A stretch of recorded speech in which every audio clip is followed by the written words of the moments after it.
Hi అండి. Welcome to my channel series kitchen. ఈరోజు నేను చూపించబోయే రెసిపీ నాటుకోడి కూరండి. చాలా టేస్టీగా చాలా బాగుంటుంది. అందరికీ ఎంతో ఇష్టమైన ఈ నాటుకోడి కూర ఎలా తయారు చేయాలో చూద్దామండి. ఈ చికెన్ అన్నది మా మావయ్య గారు ఊరి నుంచి పంపించారండి. ఇది శుభ్రంగా క్లీన్ చేసి పెట్టుకోవాలి ఇలాగా. పెట్టుకున్న తర్వాత మసాలా ప్రిపేర్ చేసుకుందాం. మసాలా కోసం ధనియాలు, జీలకర్ర, అల్లం, వెల్లుల్లి, బిర్యానీ ఫ్లవర్ 1, లవంగాలు, 2 యాలకులు, దాల్చిన చెక్క ఇవన్నీ వేసి మసాలా ప్రిపేర్ చేసుకుందాం ఫస్ట్. ఇలా నూరి వేసుకుంటే అప్పటికప్పుడు చాలా బాగుంటుందండి నాటుకోడి కూరకి. ఇది మెత్తగా మిక్సీ పట్టుకుందాం. ఈలోపు ఉల్లిపాయ ముక్కలు, పచ్చిమిరపకాయలు కూడా రెడీ చేసుకున్నానండి. ఇది మిక్సీ పట్టేసి పక్కన పెట్టేసుకుందాం. ఇది నేను కుక్కర్లో చేస్తున్నానండి. ఇవన్నీ రెడీ పెట్టుకున్నాం కదా, దానికోసం ముందుగా స్టవ్ ఆన్ చేసి కుక్కర్ పెట్టుకుందాం. నాటుకోడి అన్నది కొంచెం గట్టిగా ఉంటుంది కదండి, కుక్కర్లో చేసుకోవడం వల్ల ఒక 6 విజిల్స్ వస్తే మనకు మెత్తగా ఉడికిపోయిద్ది. ఇలా మామూలుగా గిన్నెలో కూడా చేసుకోవచ్చు, కాకపోతే కొంచెం టైం పడుతుంది. ఇందులో షాజీరా, ఒక అనాస పువ్వు, బిర్యానీ ఆకు, 2 లవంగాలు, దాల్చిన చెక్క ఫస్ట్ ఇలా ఆయిల్లో వేసి వేయించుకోవాలండి. ఇలా వేసుకోవడం వల్ల చికెన్ అన్నది ఫ్లేవర్ బాగుంటుందండి. ఇలా వేసుకుని వేయించుకున్న తర్వాత అవి వేగిన తర్వాత మనం ముందుగా కట్ చేసి పెట్టుకున్న ఉల్లిపాయ ముక్కలు కూడా వేసేసుకుందాం. ఈ ఉల్లిపాయలు అన్నది బాగా రెడ్గా వచ్చేదాకా వేయించుకోవాలండి. అప్పుడే కూర అన్నది బాగా టేస్టీగా ఉంటుంది. కొంచెం నాటుకోడి కూరకి ఆయిల్ ఎక్కువే పడుతుందండి. నాన్ వెజ్ అంటేనే కొంచెం ఆయిల్ ఎక్కువ వేసుకుంటేనే బాగుంటాయి, లేకపోతే అసలు తినలేం. ఇంకొంచెం ఆయిల్ పడుతుందండి, వేసుకున్నాను నేను. చూడండి, ఆయిల్ ఇలా ఉంది కదా. ఇవి బాగా రెడ్గా వేగిలాగా వేయించుకున్న తర్వాత ఆయిల్ అన్నది ఇలాగా వస్తుంది పైకి. ఇందులోనే కొంచెం కరివేపాకు అన్నది వేసుకున్నాను నేను. ఫ్లేవర్ అయితే చాలా బాగుంటుందండి చికెన్లో కరివేపాకు వేసుకోవడం వల్ల. అస్సలు మిస్ చేయొద్దు. ఒకసారి మీరు ఎప్పుడు వేయకపోతే వేసి చూడండి. మనం ముందుగా కట్ చేసి పెట్టుకున్న పచ్చిమిర్చి కూడా వేసేసుకుందాం. ఆనియన్స్తో పాటు వేసుకోవచ్చు, కానీ పచ్చిమిర్చి అన్నది బాగా మెత్తగా అయిపోద్దని నేను కొంచెం లాస్ట్లో అన్నది వేస్తున్నాను. చూడండి, ఇలా బాగా రెడ్గా వేగిపోయింది కదా, ఆయిల్ అంతా సపరేట్ అయిపోయింది. ఇది ఒక్క 2 మినిట్స్ ఇంకా వేయించుకుందాం. ఉల్లిపాయ ముక్కలు అన్నది బాగా రెడ్గా వేగిపోవాలి. ముందుగా మనం కడిగి పెట్టుకున్న చికెన్ వేసేసుకుందామండి. ఈ ఉల్లిపాయ ముక్కల్లో ఆయిల్లో బాగా కలిసేటట్టు కలిపేసుకుని కొంచెం పసుపు వేసుకుందాం. పసుపు వేసి బాగా కలిపేసి మూత పెట్టుకోవాలండి దీన్ని. ఇప్పుడు చూడండి, బాగా కలుపుకోవాలి.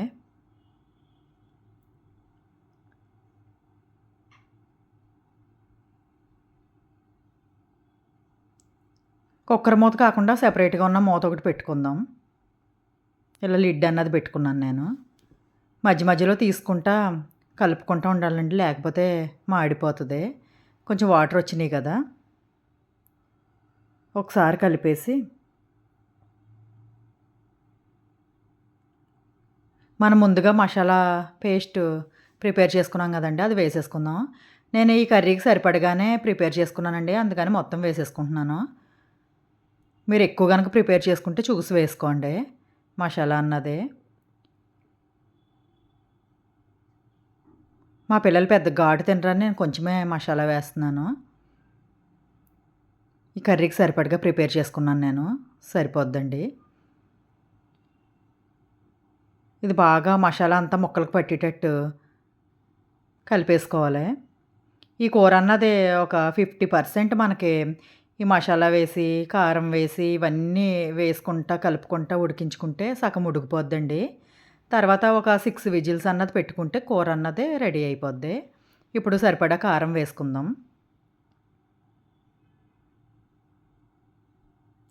కారం కొంచెం ఎక్కువే పడుతుందండి, నేను 2 స్పూన్లు వేసాను. నేను కల్లుప్పు వేస్తున్నానండి, బాగుంటుందని. మీరు సాల్ట్ కూడా వేసుకోవచ్చు కావాలంటే. ఇది మొత్తం కలిసేటట్టు కలిపేసుకుందాం. కారం చికెన్‌కి మొత్తం పట్టేయాలి.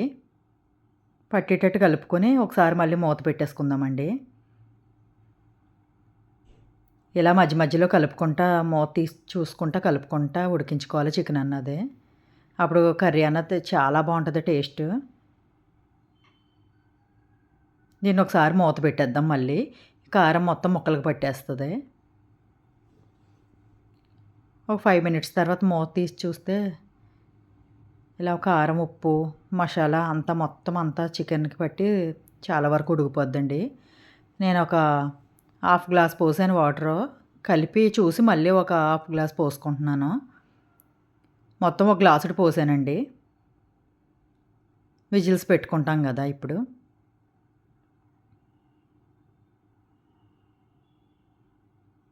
చూడండి ఇంక సరిపోతది వాటర్ అన్నది.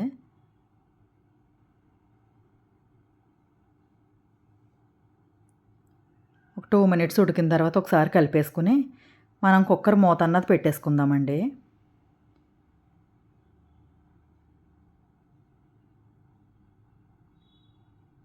కుక్కర్ మూత పెట్టుకొని ఒక 6 విజిల్లు అయితే పెట్టుకుందాం. తర్వాత ఉడికిందో లేదో చెక్ చేసుకొని మళ్ళీ పెట్టుకోవచ్చు. ఇందులోకి ఈ నాటుకోడి కూరలోకి నేను బగారా రైస్ చేసుకుంటున్నానండి. ఇలా నాటుకోడి కూర ఒకటి తింటే ఏం బావుంటది, తెలంగాణ స్టైల్‌లో బగారా రైస్ చేస్తున్నాను. ఈ రెండిటి కాంబినేషన్ సూపర్‌గా ఉంటది. మీరు కూడా ట్రై చేయండి. చూడండి 6 విజిల్స్ తర్వాత మూత తీసి చూస్తే కొంచెం వాటర్ ఉన్నాయి. ఈ వాటర్ అన్నీ ఇంకిపోయేటట్టు ఇప్పుడే కొంచెం కారం, సాల్ట్ అన్నీ చెక్ చేసుకోండి. ముక్క ఉడికిందో లేదో చూద్దాం. ఒక ఫోర్క్ తోటి ఇలా గుచ్చి చూస్తే ముక్క అన్నది మెత్తగా ఉడికిపోయింది. ఉడకకపోతే ఇంకొక 2 విజిల్లు అన్నది పెట్టుకోవచ్చండి. ఉడికిపోయింది గదా! ఇంకొంచెం వాటర్ ఉన్నాయి కదా! ఇంకా దగ్గరికి పెట్టేసుకుందాం. ఈ వాటర్ అన్నీ ఇంకిపోయేటట్టు ఒకసారి స్టవ్ ఆన్ చేసుకొని.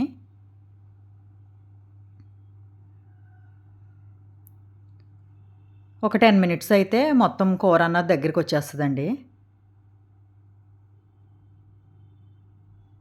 కొంచెం కొత్తిమీర వేసుకుందాం. కొత్తిమీర వేసి దగ్గరికి ఉడకబెట్టేసుకుందామండి. కొంచెం గ్రేవీతో దించుకుంటే బగారా రైస్‌లోకి చాలా బావుంటది కర్రీ అన్నది. చూడండి ఇలా దగ్గరికొచ్చేసింది కూర అన్నది. టేస్టీగా నాటుకోడి కూర అన్నది రెడీ అయిపోయిందండి.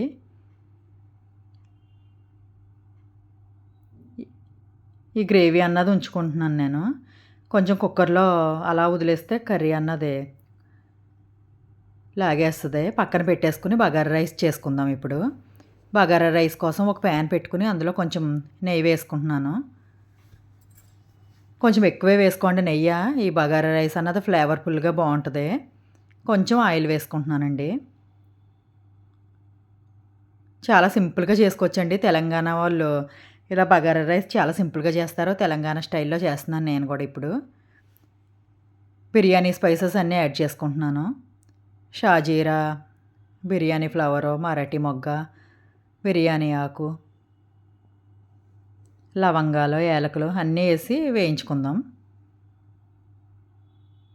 చాలా ఈజీగా అయిపోద్దండి బగారా రైస్ అన్నది.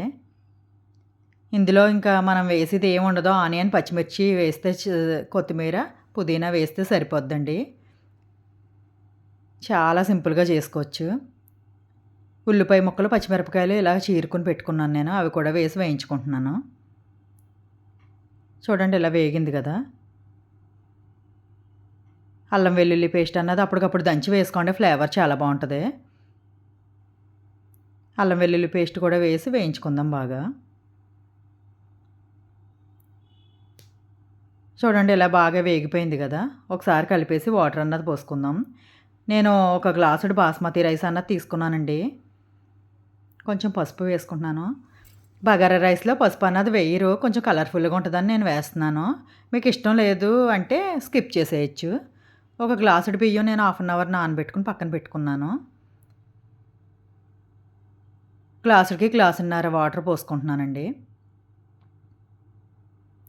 బాస్మతి రైస్‌కి గ్లాసున్నర అయితే సరిపోద్ది. కొంచెం సాల్ట్ వేసేసుకుందాం. ఇందులో కారం కానీ, వెజిటబుల్స్ కానీ ఏం వేయరండి. బగారా రైస్‌లో ఇలాగే బావుంటది ప్లెయిన్ రైస్‌లాగా. టేస్ట్ అయితే మసాలా ఫ్లేవర్‌తో చాలా బావుంటదండి బగారా రైస్ అన్నదే. మూత పెట్టి వాటర్ మరగనిద్దాం. కొంచెం కొత్తిమీర గూడా వేసుకుంటున్నాను. పుదీనా ఉంటే పుదీనా గూడా వేసుకోండి. నా దగ్గర లేదు అందుకే వేయట్లేదు. ఫ్లేవర్ అయితే చాలా బావుంటది పుదీనా వేస్తే. ఇప్పుడు రైస్ అన్నది వేసేసుకుందాం. వాటర్ మరుగుతున్నాయి గదా! సాల్ట్ అన్నది చెక్ చేసుకొని రైస్ వేసేసుకుందాం. నేను చెక్ చేసుకున్నాను. సాల్ట్ అన్నది సరిపోయింది. చూడండి రైస్ అన్నది యాడ్ చేసేసుకుంటున్నాను మొత్తం.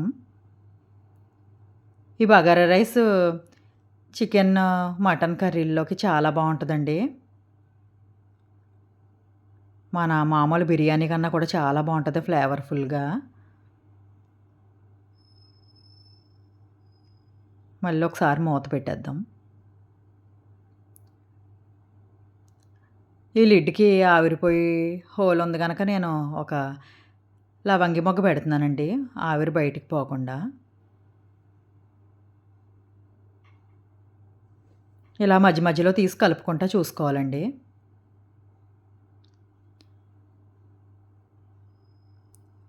మొత్తం ఎక్కువగా కలిపేయొద్దు. రైస్ అన్నది విరిగిపోతే. మళ్ళీ మూత పెట్టేసుకుందాం. ఒక 5 మినిట్స్. 5 మినిట్స్ తర్వాత మళ్ళీ మూత తీసి చూద్దామండి. ఒకసారి మొత్తం అంతా కలిపేసుకొని మళ్ళీ మూత పెట్టుకుందాం.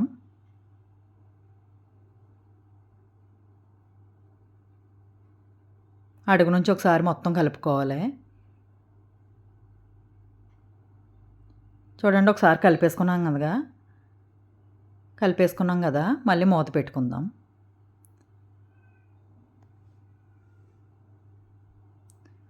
మూత తీసి చెక్ చేస్తే రైస్ అన్నది రెడీ అయిపోయిందండి. దీన్ని మూత పెట్టి ఒక 5 మినిట్స్ కదపకుండా అలా పక్కన పెట్టేసుకుందాం. అలా అయితే బా సెట్ అయిపోద్దండి బిర్యానీ అన్నదే. బగారా రైస్ అన్నదే. 5 మినిట్స్, ఒక 10 మినిట్స్ అలా పెట్టుకున్న తర్వాత తీసి చూస్తే చూసారా పొడి పొడిగా ఎలా రెడీ అయిపోయిందో. చాలా బావుంటదండి. తప్పకుండా ట్రై చేయండి. ఒక ప్లేట్‌లోకి సర్వ్ చేసుకుందాం.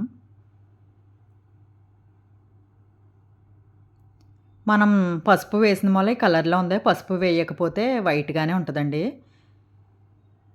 నేను కొంచెం కలర్ కోసమని వేశాను.